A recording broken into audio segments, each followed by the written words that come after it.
The first show I did in this series was about Bach, Handel, and Mozart. I did the show because I love those guys, I love their music, I love their stories, and I think there's a lot about their stories that most people don't know. Before that show, I spent a few years writing another show about totally different people and totally different music.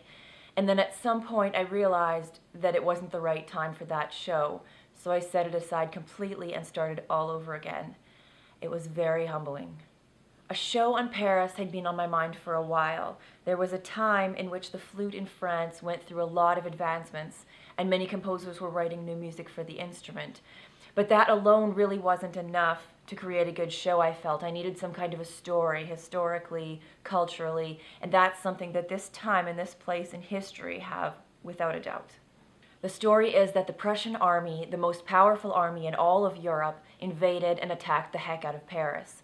No one ever thought the city would return to that which it had been, and people thought it would kind of shrivel up into this nothing of a city.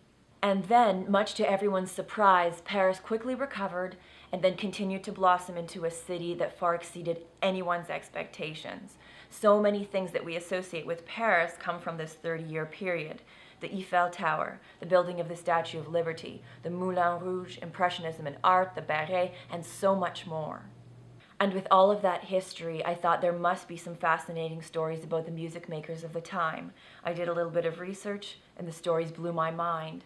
So I decided that the next show in the series would be An Evening in Paris.